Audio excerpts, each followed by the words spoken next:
You're watching 48 Fastcast.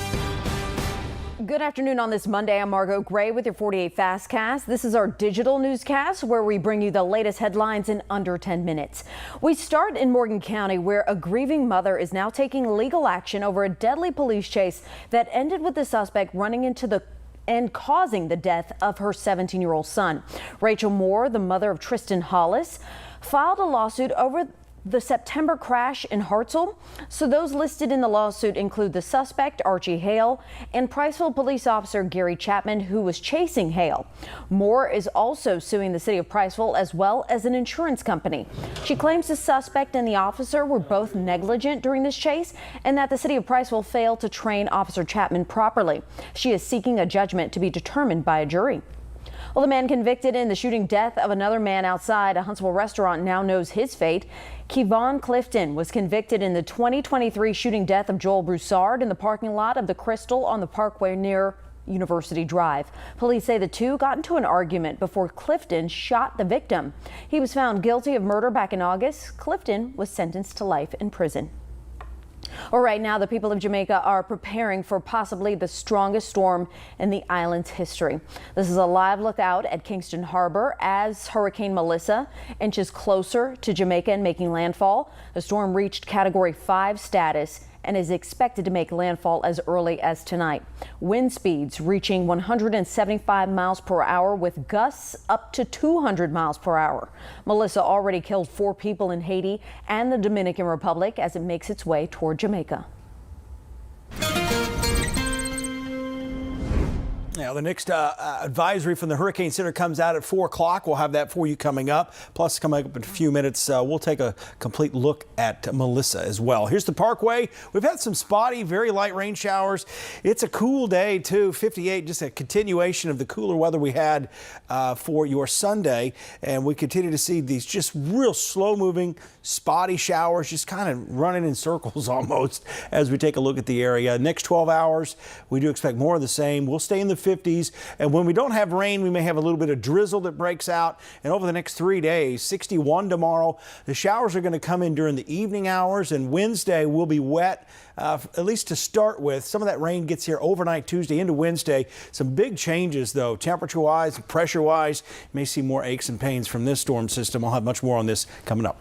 Sounds good. Well, this time next week, there will be a new man officially in charge in the city of Florence. Mayor-elect Ron Tyler will be sworn in next Monday.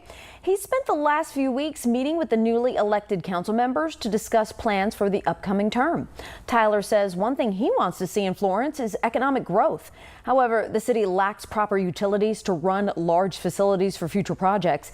The mayor-elect says once more businesses come to the city, officials will have more funds to meet residents' needs. The way we expand our economic orbit is by attracting those residents, retail businesses, and industry to come to our area so that we have the resources to meet the needs that we have here.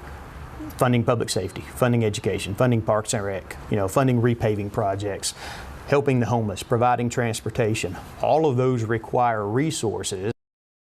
So Tyler previously served as the chief of police in Florence before winning August's municipal election to replace Andrew Betterton as mayor. Well, college basketball season is almost upon us, I should say, and 2 other area teams are meeting tonight for a big exhibition. I'll have more on that when we return.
So for the first time in over a decade, two college basketball teams from the Rocket City will go head-to-head in an exhibition game tonight. Alabama A&M will host UAH for a preseason matchup for both men's and women's basketball for the first time since 2013.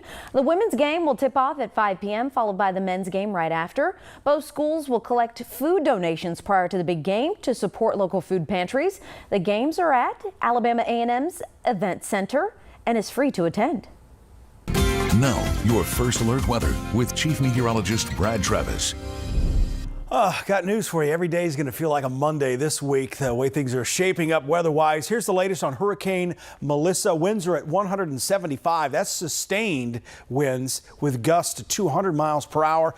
Moving to the west-northwest at 3, so very, very slowly. It's going to gain forward speed over the next 24 hours, expected to make landfall sometime early Tuesday morning. This track weakens it a bit across the mountainous terrain here in Jamaica, but then reemerges between the Bahamas and Turks and Caicos as a Category 2 storm, and then it's headed onward. Here's the latest view here. Again, this is the mesoscale satellite here, and this is just 2 hours worth of data. Just look how fast it's spinning right there. Just again, unfortunately, perfect structure. This will do catastrophic damage in much of the island of Jamaica. Here is a look at the Parkway right now. It's chilly, 58 degrees. Get used to temperatures in the 50s and barely getting above 50 tomorrow. Tomorrow morning we'll probably have a little drizzle, and I don't think we see as much rain tomorrow. It's tomorrow late afternoon and evening that we have the chance of a few showers. Notice just before sunset we've got an area of showers coming in, some locally heavy to moderate rainfall, then that'll kind of fade as it moves through. But again, streets are going to be wet late tomorrow evening just about everywhere, and then we start to see the influence of this big storm system coming at us. No severe weather, some gusty winds, and quite a bit of rain overnight. Very early Wednesday morning we'll have periods of that. We start Wednesday morning in the upper 40s to near 50 degrees, and then we're going to have periods of showers throughout the rest of the morning, and then the winds start picking up. Look at 4:45 in the afternoon. It's 46 degrees in Moulton. This is going to feel more like January or February out there as we go through the day. Some drizzle into the evening, and then just a slight chance of rain as we get earlier into the day on your Thursday or so. Here's your Tuesday again. Rain chances around sunset, and overall 10-day forecast. A very wet start to Wednesday, a few spotty showers early Thursday. Halloween looks good, a little breezy out there for the trick-or-treaters. It's going to be chilly too. Morning lows in the upper 30s, and then we change our clocks and the sun sets before 5 o'clock Sunday. All right, well, that'll do it for your 48 Fastcast for this Monday afternoon. We'll be back online at 3:30 with AJ Weist. That's with Before the 4. And then don't forget to join us on TV for WAFF 48 News for 4, 5, 6, and 10. Thanks for watching, and I hope you have a great afternoon.